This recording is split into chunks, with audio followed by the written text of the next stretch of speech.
Hello बच्चों, चलिए प्रश्न को पढ़ते हैं। अल्फा एमिनो अम्ल जिसमें एरोमेटिक पार्श्व श्रृंखला होती है। आपको विकल्प दिए हुए हैं। विकल्प ए है प्रोलीन, विकल्प बी है वैलीन, विकल्प सी है टायरोसिन और विकल्प डी है सेरीन। तो आइए बच्चों, मुख्य अवधारणा को समझते हुए हम इस प्रश्न को हल करते हैं तथा विस्तार पूर्वक इस प्रश्न के संदर्भ में चर्चा करते हुए सही विकल्प का चुनाव करते हैं।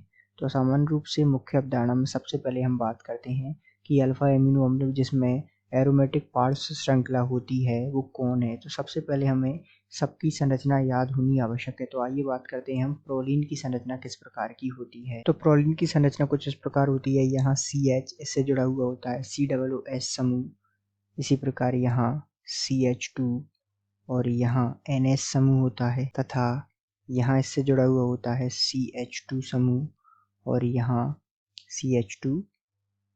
इस प्रकार ये जो है संरचना है वो प्रोलीन की संरचना है। अब इसमें जो है एरोमेटिक पार्श्व श्रृंखला नहीं है तो ये हमारे प्रश्न का उत्तर नहीं होगा। अब बात करें हम वैलीन की संरचना की, तो वैलीन की संरचना क्या होती है आइए इसके बारे में चर्चा कर लेते हैं हम। CH3 CH CH3 CH इससे जुड़ा हुआ है NH2 समूह तथा यहाँ इससे जुड़ा हुआ है COOH समूह। तो ये जो संरचना है वो वैलीन एमिनो अम्ल की संरचना है। इसमें भी जो है एरोमेटिक पार्श्व श्रृंखला नहीं होती।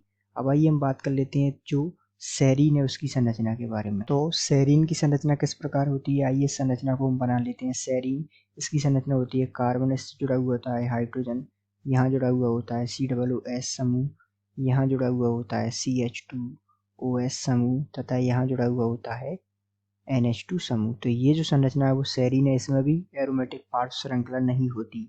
अब हम बात करते हैं विकल्प सी में जो दिया हुआ है टायरोसिन। तो आइए हम टायरोसिन की संरचना बनाते हैं और देखते हैं कि इसमें पार्श्व श्रृंखला है या नहीं। टायरोसिन एमिनो अम्ल,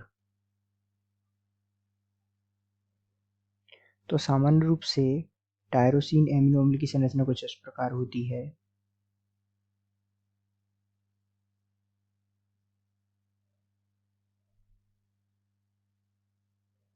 यहाँ जुड़ा हुआ होता है OH समूह तथा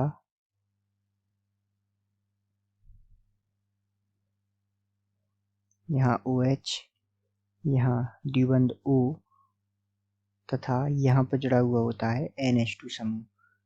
तो इसमें जो है एरोमेटिक पार्श्व श्रृंखला होती है अर्थात टायरोसिन में एरोमेटिक पार्श्व श्रृंखला पाई जाती है।